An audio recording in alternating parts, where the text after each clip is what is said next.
그래서 다음 이제 기술적 분석은 뭐 크게 할 얘기가 없어요. 얘는 이제 내공 시간이 엄청 많이 필요하다고 했잖아요. 사실 이제 주식 공부라고 하면 얘는 이제 뭐 좀 설렁설렁 평소에 꾸준히 내가 어떤 종목을 이제 발굴을 했을 때 그 종목에 대해서만 이제 좀 집중적으로 하나씩 하나씩 공부를 해나가는 거죠. 그게 기본적 분석이라고 한다면 이 기술적 분석에 대해서는 물론 이제 재무 측면에서 바라봤을 때 이 PBR이나 per ROE 같은 경우에는 이 정량화해서 제가 이제 이 정도면 저평가 우량 주고 성장 주고 초고속 성장 주고 이런 이제 구분점을 가져갈 수가 있어요. 그죠? 그렇지만 그 정도 지식까지는 이렇게 쉽게 끌어올릴 수가 있죠. 그렇게 많은 시간을 투자하지 않고도. 내공이라는 생각을 하면 이제 보통 이 무협 세계에서 내공은 보통 60년 아니면 120년, 그래서 한 갑자, 두 갑자 막 이런 얘기를 해요. 근데 초식 얘기를 할 때는 내가 태권도 뭐 이렇게 배울 때 태극 일장 뭐 이런 거 막 배우잖아요. 그거 배울 때 한 달이면 다 배운다는 얘기죠. 두 달이면 뭐 거의 다 배우고. 그리고 뭐 최대한 많이 걸려봐야 1, 2년이면 웬만한 이 형을 배우는 거잖아요. 이렇게 뭐 앞차기, 뒤차기 뭐 이런 거. 그래서 이 돌려차기 막 이런 거 배우는 거 자체는 일도 아니라는 거죠. 너무 쉽다는 거죠. 시간도 얼마 안 걸리고. 그게 바로 기술적 분석이라는 거죠. 이쪽. 그래서 이쪽은 하나를 내가 배워 놓으면 예를 들어서 이동평균선이 뭔지만 알면 5일 이동평균선 이 정의만 정확하게 알면 전 종목에다가 그냥 갖다 붙여놓기만 하면 다 쓸 수 있는 거죠. 음봉, 양봉, 그냥 음봉 뭐 파란 거, 양봉 빨간 거 그것만 알면 그냥 전 종목에다가 그냥 갖다 붙이면 다 이게 맞아 떨어져 버리거든요. 그만큼 쉽다는 거죠. 이 기술적 분석이. 쉽고 한 번 내가 공부를 해놓으면 MACD 한 번 딱 이평선 한 번 딱 공부해 놓으면 주식하는 내내 써먹을 수 있는 거예요. 그런 메리트가 있는 거죠. 어떻게 보면. 그래서 무시할 필요는 없다는 거죠. 이쪽을. 공부하기도 쉽고 알기도 내용도 그렇게 어려운 내용이 아니니 매매 타이밍 잡을 때는 이쪽 이 기본적 분석으로 매매 타이밍 잡는 것보다는 이 기술적 분석으로 매매 타이밍을 잡는 게 좀 더 효율적이지 않을까? 예. 저는 이제 그런 생각을 하면서 이 차트를 바라보는 거죠. 그래서 제가 보는 이제 모든 제가 지금 보유 중인 모든 종목들은 기본적 분석은 이미 끝난 거예요. 끝난 상태에서 기술적 분석을 들어가는 거죠. 혹자는 이제 제가 유튜브 막 이렇게 올려놨더니 아니 왜 이런 것들을 막 해가지고 선 하나 띡거리고서는 여기서 사야 된다 팔아야 된다 이런 식의 설명을 하냐 이 기본적 분석을 해가지고 해야 되는 거 아니야. 그건 되게 무식한 질문인 거죠. 어떻게 보면 당연히 해놓은 거죠. 그 영상에서는 이쪽을 설명을 하고 있는 거죠. 그래서 어떤 영상을 볼 때 또는 어떤 책을 볼 때 제가 그런 얘기를 많이 드리는데 필자가 또는 이 유튜브를 찍는 그 사람 찍어서 이렇게 내보내는 그 사람이 지금 기본적 분석을 설명하고 있는 건가? 아니면 기술적 분석을 설명하고 있는 건가? 아니면 심리적 분석을 설명하고 있는 건가? 그걸 알아야 된다는 거예요. 어떤 책을 딱 봤는데 그 책은 기본적 분석은 살짝만 얘기하고 기술적 분석도 살짝만 얘기하고 심리적 분석도 살짝만 얘기하고 중요시하지 않는 거죠. 그 상태에서 바로 자기의 매매법을 위주로 막 다루는 사람이 있어요. 시중에 있는 책 중에 굉장히 많은 책들이 그렇게 다루는 책들이 있거든요. 쉽게 얘기하면 이런 책인 거죠. 최고의 주식, 최적의 타이밍, 윌리엄 오닐 지음. 굉장히 유명한 책이에요. 이 책마저도 이 기본적 분석, 기술적 분석, 심리적 분석은 굉장히 약하게 하고 자기 매매법에 이제 중안점을 두고서는 막 설명하는 책이거든요. 이런 서적들이 널려 있다는 거죠. 여기 보면 이 수급 분석도 마찬가지거든요. 기본적 분석, 기술적 분석은 거의 하지도 않고 심리적 분석을 최대화, 극대화를 시킨 상태에서 이 수급이라는 거는 이제 기관이나 외국인 뭐 이런 이 거래량 분석을 통해서 막 하는 거거든요. 그러면 내가 지금 보고 있는 책은 이쪽 서적이구나 알면 되는 거죠. 그거 굉장히 중요합니다. 증권 분석이라는 책을 나중에 이제 보게 될 텐데 그 책 같은 경우에는 완전히 기본적 분석이 그냥 처음부터 끝까지 다 기본적 분석 얘기예요. 기술적 분석 얘기 자체가 없어요. 심리적 분석 얘기도 아예 없고. 그래서 이제 우리 같은 공돌이들은 어렵게 느껴지는 거거든요. 나중에 이제 좀 많이 내공이 쌓이면 진짜 굉장한 책이구나 라는 걸 이제 느끼시게 되겠지만, 그래서 내가 지금 공부하는 게 뭐다. 그래서 내가 지금 스토캐스틱을 공부해? 그럼 내가 지금 기술적 분석을 공부하고 있구나. 그래서 심리적 분석에 가서는 내가 추세선을 공부하고 있어? 그럼 심리적 분석을 공부하고 있구나. 물론 얘네들을 전부 다 기술적 분석으로 그냥 넣어버려도 상관은 없어요. 근데 저는 이제 구분점을 가져가기 위해서 별도로 빼버린 거죠. 그래서 저같이 이렇게 별도로 생각하는 사람들이 은근히 굉장히 많아요. 시장에 이 주식 투자하는 사람들 중에. 그래서 작전준이, 군중심리니 뭐 이런 내용들을 다루는 서적들이 또 요즘에 많이 나왔어요. 요즘이라고 하면 최근 한 10년에서 20년? 한 그 정도. 이쪽은 100년이에요. 100년. 100년이 넘었죠. 이쪽이. 워렌 버핏의 뭐 스승이 뭐 그 대학교 다니는 석사과정에서 뭐 어쩌고저쩌고 하는 그 책들도 보면은 전부 다 100년 전 얘기거든요. 이쪽 서적들도 보면 뭐 일단 다우 지수부터 다우 차트 얘기를 막 하는 것 자체가 다우 지수 얘기를 하는 것 자체가 100년 전 얘기거든요. 벌써 기간이. 물론 이제 이쪽에서 추세선이 이제 100년 전에 이제 개념적인 거는 나오긴 했지만 이 추세선도 엄밀히 따지면 가격 기준으로 만들어 놓는 거기 때문에 이 엄밀히 따지면 물론 이 추세선에는 장대 양봉이 포함되어 있는 개념이기 때문에 이제 장대 양봉 안에는 밑에 거래량이 들어가잖아요. 그래서 제가 심리적 분석이라고 얘기를 하는 거거든요. 좀 더 디테일하게 얘기하면.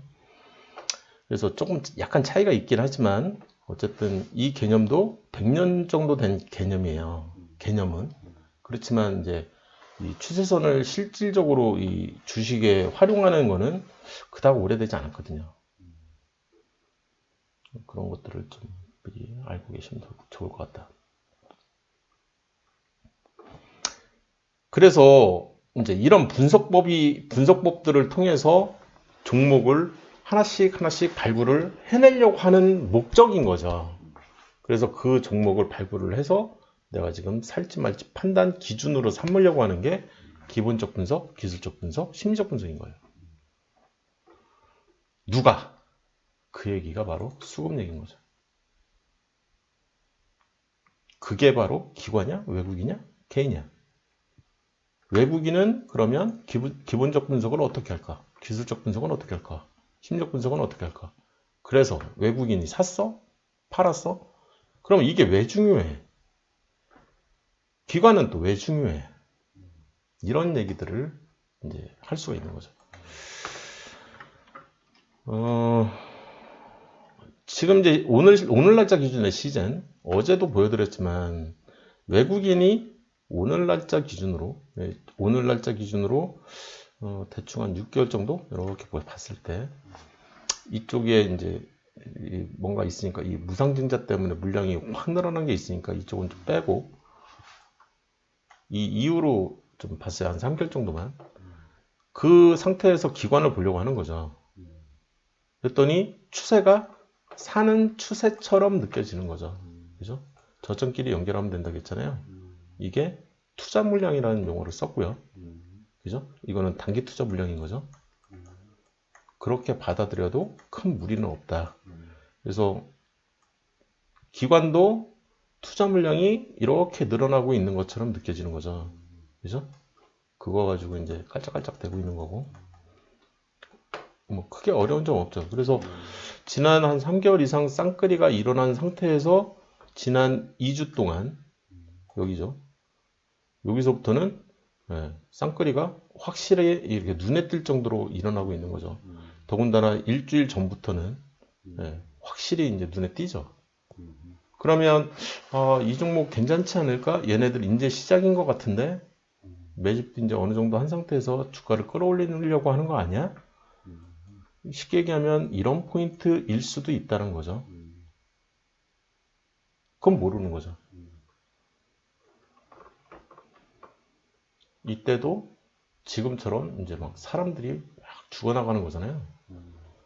여기가 지금이 이제 그런 바이러스가 또 새롭게 하나 나온 거고 이름도 이제 코비드라고 얘기를 안 하고 이름이 뭐라고 했는데 제가 까먹었네요. 아프리카에서 예, 지금 유럽으로 확산되고 있어가지고.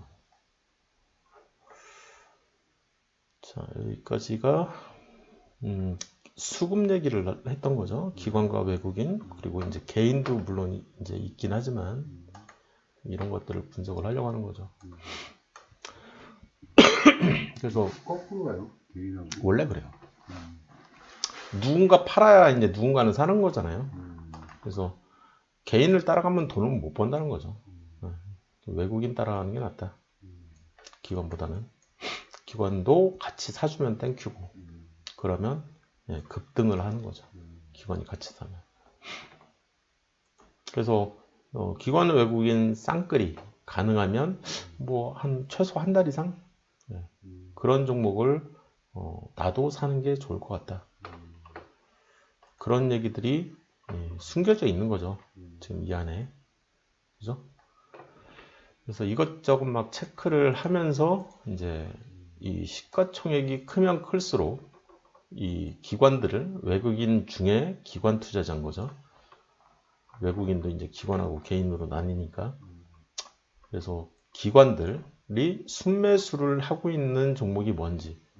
그래서 이 별도로 오늘의 외국인 순매수 상위 몇 종목, 오늘의 외국인 순매수 상위 몇 종목, 오늘의 기관 순매수 몇 종목, 기관 순매도 몇 종목, 이거를 알려주는 그런 게 있잖아요. 이 주식을 하다 보면 그게 이제 중요시 되는 거죠.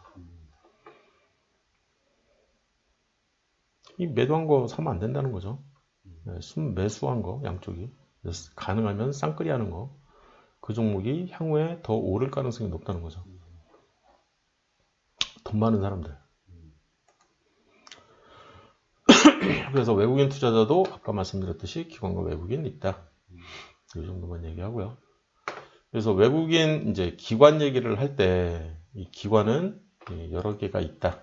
한 개만 생각하지 말고 여러 개가 있는데 일반적으로 이제 이 단타를 치냐 아니면 단기 투자 미만 스윙이나 뭐 이런 것까지 포함해서 아니면 1년 이상 뭐 최대 막 10년까지도 그냥 보유해버리니까 얘네는 그런 투자를 하냐 아니면 뭐 3개월 있다 빠질 수도 있긴 하지만 그런 경우는 별로 없으니까 이 특징 같은 게 있는 거죠. 우리나라에 들어오는 외국인 기관 투자자들의 성향 같은 게 좀 있으니까 그런 거를 감안을 해서 이런 내용들은 이제 우리가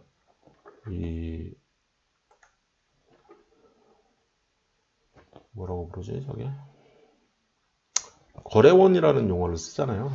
그래서 거래원 분석을 평소에 이제 내가 매매를 할 때 이 매수 상위에 이제 5개 이렇게 보통 디스플레이를 하는데 그쪽을 봐가면서 이 외국인 투자자들이 매도를 하고 있다 그러면 좀 자제하는 게 좋죠. 웬만하면 사는 거를 자제하는 거고. 기관 투자자들, 외국인 기관 투자자들의 성향도 있나요? 뭐 골드만삭스 앞에 얘기한 것처럼 3개월이다, 6개월이다, 1년. 성향은 있는데 그런 게 있어요. 이 종목 가지고 매매를 해라 이렇게 할당되어 있는 사람들이 있겠죠. 이 종목 가지고 이 사람들은 이 정도 여기서부터 지금 물량이 한 요 정도까지 늘어났으니까 이 정도 되는 이제 이거보다 좀 더 많은 돈이겠죠. 그러니까 살 수 있는 여력 이 사람이 있는 거고 여기서부터 매집하는 이 사람이 있다라고 생각을 해도 되는 거죠. 그러니까 최소 두 사람 이상이 이 종목을 시즌을 이제 핸들링을 하고 이 사람은 이제 단타 쳐서 먹고 나고 하려고 하는 거고, 그죠? 스윙이나 뭐 이런 걸로, 그죠? 여기서부터 이렇게. 그리고 이제 투자하려고 하는 사람, 단기 투자 한 3명? 3명 정도가 이제 핸들링을 하고 있다라고 생각을 해도 큰 무리는 없을 것 같아요. 왜 사고팔고를 실제로 하고 있으니까. 막 꿈틀꿈틀 하면서 이제 지금 차트가 막 움직이는데 물량은 점점 늘어나고 있잖아요. 한 사람이 하고 있을 수도 있는 거고, 그건 이제 모르죠.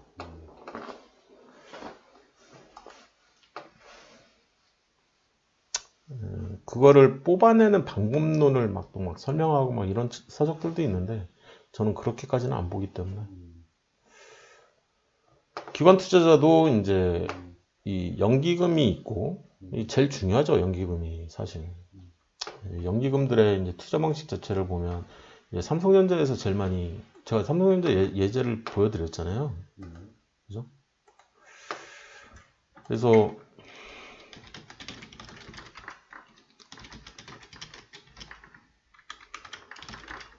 삼성전자 예제에서도 제가 이제 작년에도 그런 얘기 되게 많이 했었는데, 지금 이제 연기금이 왜 파냐, 이때 이제 연기금이 왜 사냐, 이 코로나 때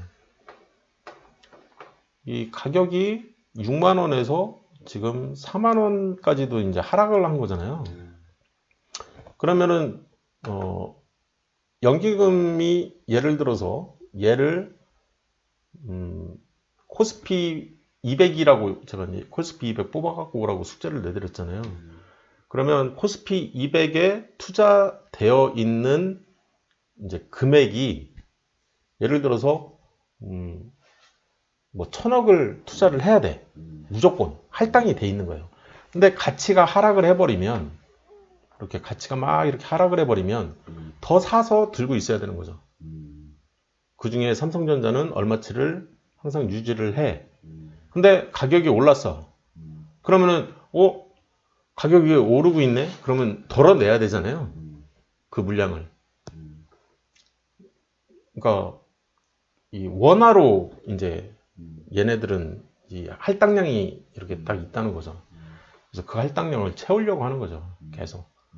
그래서 포지셔닝 매매라는 표현을 쓰는데, 그런 매매 방식은 사실 이제 제가 돈지랄한다라는 표현을 쓰는데, 진짜 이제 돈이 무진장 많을 때는 이제 그런 매매 방식을 쓸 수도 있겠죠. 실제로 요날 잠깐 볼까요? 지금 3월 19일이죠. 그죠? 3월 19일 종목별 투자죠. 그래서 연기금 예를 보려고 하는 거잖아요. 그래서 3월 19일 작년 3월 19일로 이렇게 쭉 가면 2020년. 여기 기간이 없어. 여기 밑에 있어요. 3월 19일이다 볼까? 어떻게 했나 이 연기금이 3월 19일이면 요쯤 되잖아요. 여기 보면은 앞에 365 앞에 3이 찍혀 있잖아요. 그죠? 진짜 무진장 산 거죠. 평소 다른 날 사는 것 대비. 이때도 이제 보면은 3월 13일인데 3월 13일과 3월 19일이 진짜 무진장 많이 샀다는 거죠. 그래서 그날 도대체 이 무슨 일이 있었냐. 3월 13일하고 3월 19일. 그럼 3월 13일은 이날인 거죠. 이날 3월 13일. 이쪽을 보는 것보다는 업종을 보는 게 낫고요. 그래서 3월 13일을 찍으면 이날인 거죠.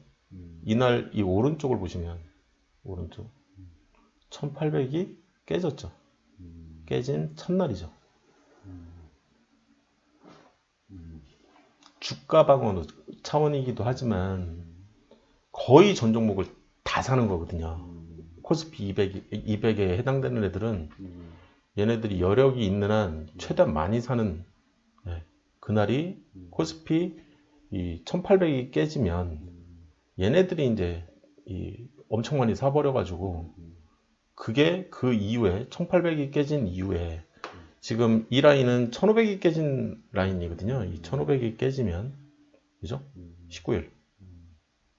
그러니까 얘네들은 1800 깨지고 그 다음 라인으로 생각하는 거는 1500 라인이라는 거죠. 연기금이 생각하는. 네. 내가 많이 사야 되는 날. 그래서 하루 종일 진짜 무진장 사댄 거죠. 무진장 사댄 거죠. 계속 밑에서 막 받으면서 주가 방어 차원에서 이제 계속 산 거죠. 저렇게 많이 사댔으니 당연히 이런 날은 1월 11일인 거죠. 1월 11일 그 전후로 이제 그리고 이제 역대 최고가를 경신하는 역대 차트로 좀 가서 여기죠. 역대 최고가를 경신하기 시작하는 날이 이 날이거든요. 11월 24일 이후로는 계속 이제 역대 최고가를 막 경신하는 코스피가. 그러면 이때 삼성전자로 다시 가서 여기에는 이제 안 나와요. 이 코스피 지수 차트에는 이 연기금이 얼마나 많이 샀는지가 안 나오기 때문에 그래서 이제 주식 개별전자 개별로 이제 보는 거고요. 그래서 역대 최고가를 경신할 때가 언제냐? 여기잖아요. 지금 여기서부터 이제 막 경신하기 시작하잖아요. 이 11월 13일부터 1월 11일 그런 날들이 이제 그런 날들을 좀 주목을 할 필요가 있다는 거죠. 1월 며칠이었죠? 11일이었나? 이 팔아대는 걸 보면 연기금이 이 앞에 또 3자가 붙어 있잖아요. 무진장 많이 팔아대는 거죠. 역대 최고가라고 생각하고 또 이 이상의 너무 많이 이제 올라 있는 상태이기 때문에 지금 보면 다 파란색이잖아요. 이 일대가. 그리고 아까 그 경신하는 데가 몇 월 며칠이었지?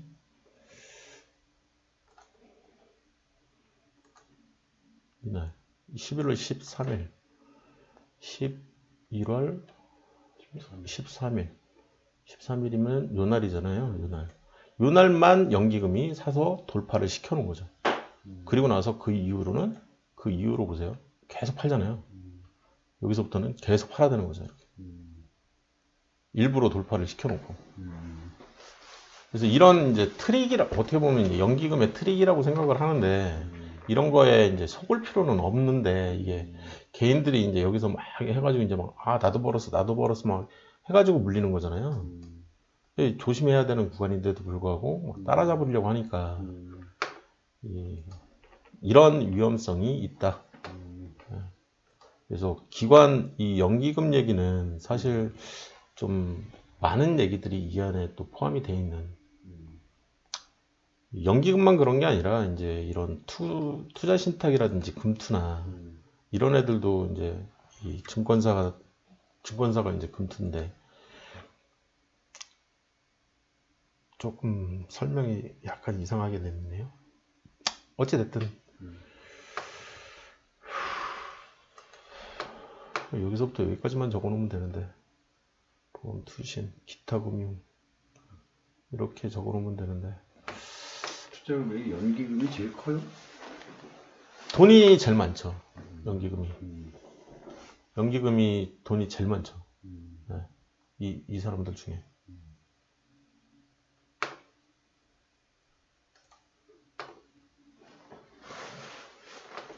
비교가 안 되죠. 다른 거하고. 그래서 연기금은 우리나라에서 이제 어떻게 보면은 상속을 받아야 돼. 이번에도 이제 그 이재용이 그 위에 이건희 회장한테 물려받는 주식이 있을 거잖아요. 그리고 이제 상속세를 내야 되잖아요. 이런 일들이 이제 이 삼성만 있는 게 아니라 전 종목이 다 있는 거잖아요. 그래서 2세 경영, 3세 경영 이렇게 이제 넘어갈 때 세금을 내야 되잖아요. 그 세금을 내야 될 때 그거를 주식으로 낼 수도 있거든요. 환산해가지고 그 주식을 받아가지고 운용까지 하는 게 연기금으로 제가 알고 있거든요. 그러니까 돈이 무진장 많죠, 이쪽이. 그러니까 일반 뭐 금투에서 그걸 받아가지고 팔아서 현금화 시켜서 연기금 아니 그 국가로 넘어가서 이렇게 하는 게 아닌 것처럼 제가 아닌 걸로 알고 있어요.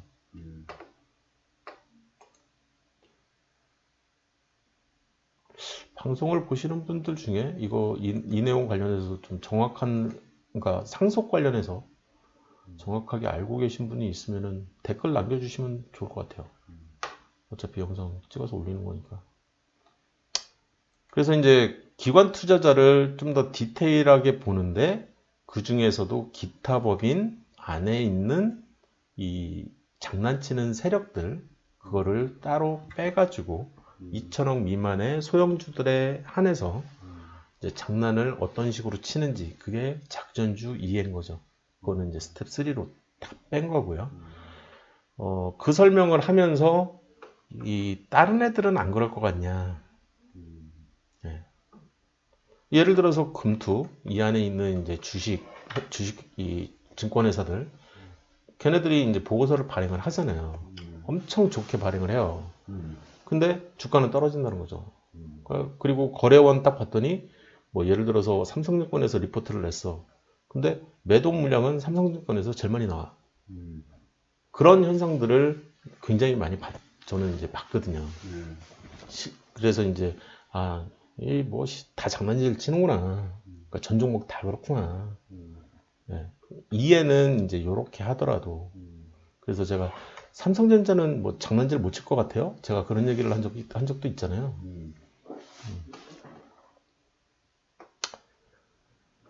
그래서 이제 개인으로 넘어가면 개인은 이제 크게 이 액수로 이제 구분점을 뒀죠 제가. 그래서 100억 미만의 투자자와 1000억 미만의 투자자 해서 이제 크게 두 가지의 선을 긋고 슈퍼 개미다, 슈퍼 맥이다. 이 슈퍼 매기급은 우리나라에 몇 명 없고 그 사람들은 사실 최소 5천억 이상의 그러니까 1조 미만의 기업들은 영향을 주더라. 그런 얘기들을 했죠. 이쪽은 영향을 줄 수 있는 거는 거의 2천억까지는 얘네들이 갖고 놀더라. 그래서 공시 같은 경우에도 공시 시스템을 이용해서 마케팅용으로 쓰는 개미 투자자들도 굉장히 많은 것처럼 느껴진다. 물량은 5% 이상 이제 본인이 보유하고 있는 것처럼 이제 공시를 때렸다가도 이제 물량을 예를 들어서 3% 정도로 확 줄였어. 근데 줄이는 과정에서 지인한테 주는 거죠. 이 물량을. 뭐 장외로 넘기든 아니면 장중에 내가 몇 시 몇 분 몇 초에 여기에다가 뭐 10만 주를 걸어 놓더니 네가 사. 이럴 수 있는 거잖아요. 그 시간에 똑같이 접속을 해가지고 그냥 난 장중에 팔았어. 그게 되는 거니까. 다른 개미들은 거의 못 사잖아요. 그 물량을. 순간적으로 딱 사는 거니까. 그런 식으로 넘겨 놓을 수 있다는 거죠. 그런 트릭이 이제 있을 수가 있으니 그냥 일반 개미한테 넘긴 것처럼 이제 공시가 뜨는 거로 착각을 할 수가 있는 거죠. 개인은. 이해되셨죠? 그런 게 이제 작전이라는 거죠. 작전의 하나의 악재로 이제 쓸 수 있는 트릭이라는 거죠. 그리고 나서 향후 주가 한두 달 있다가 2배 날아가는 거죠. 그런 경우를 제가 좀 꽤 많이 봤어요. 참고하시면 되고. 그 순간은 못 사나? 딱 시간을 정해놓고. 볼 수가 없죠. 그 시간에 그런 물량이 쏟아져 나올 거라고는 3,000개 종목인데 다 모니터링을 할 수가 없잖아요. 누군가를 우연치 않게 거기 있는 사람은. 그거를 이제 호가창을 이제 이렇게 중간중간 이렇게 뭐라고 하죠? 이 프로그램 실제로 이제 본인이 짜가지고 3,000개 종목을 이제 내려받아야 되잖아요. 호가창을. 시간이 많이 걸리고요, 일단. 그리고 이제 락이 많이 걸리겠죠. 뭐 슈퍼컴퓨터로 하면 뭐 가능할 수도 있겠지만 일반 PC로는 거의 불가능한 그잖아요.